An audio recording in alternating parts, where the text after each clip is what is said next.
instead of telling and enjoying. I'll tell you a story. I was on vacation in Florida, and somebody had a monkey at the bar. And I walked up to get a soda pop or what it was I was drinking. And that monkey walked all the way down the bar, came up, grabbed a hold of my hand, and put his hand on my neck. Really? And I said, does your monkey have any neck problems? He said, I don't know, I never asked him. And I worked on the monkey's neck, and then after a couple of minutes, he just grabbed my hand, pushed it away, and walked back to the side of the bar. Really? He said, fix this. Yeah. It's amazing how innately they know. I'd just be curious as to what they see. Right. Yeah, how they know.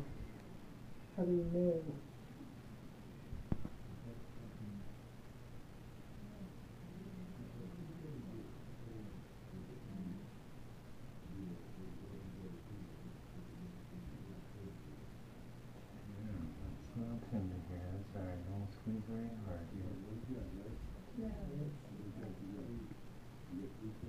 So I thought acupuncturists done things with needles. Yeah. Well, there's over 20 different ways you can stimulate an acupuncture point, and one of those is with needles. And so in my clinic, and when I lived and trained in China, we didn't use needles, we just used our fingertips and finger pressure pushing into the acupuncture points. So we worked on a lot of babies and a lot of, worked on lots of animals, and sometimes when you push on the right spot, you can be as effective with musculoskeletal stuff with your fingers as you can needles. I would have been so much calmer if I really knew it coming if I'd have known that she didn't have to get stuck. Yeah, no.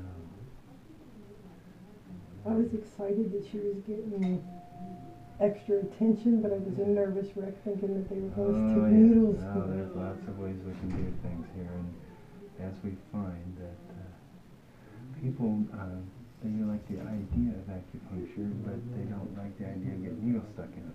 Right. And so I kind of have a specialty clinic. We've got patients come into our clinic from 25 states, and we just use pressure, and occasionally they want to try needles. Like, I want to try it. It takes a little longer to do what I'm doing here than it does to take and just stick a couple of needles in somebody and do it extra. So it's harder to push it in, or whatever you're... Well, it's just a different way of doing things.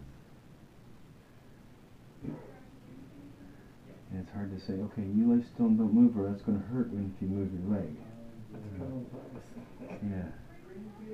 And so there's lots of people do it, and they do it very successfully. I've developed the techniques that I do here. I learned in China.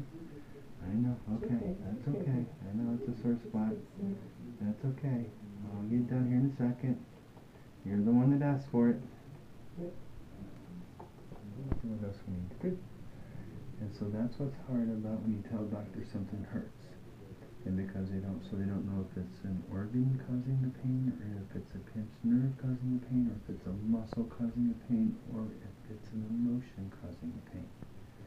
So if you get upset and, say for example, you have a loss of a loved one, people will get pain and the doctors can't figure out where it's coming from. And it's coming from that emotional loss. And so those types of pain feels just the same as if you have a pinched nerve. Really? That's part of your brain just trying to make everything okay here.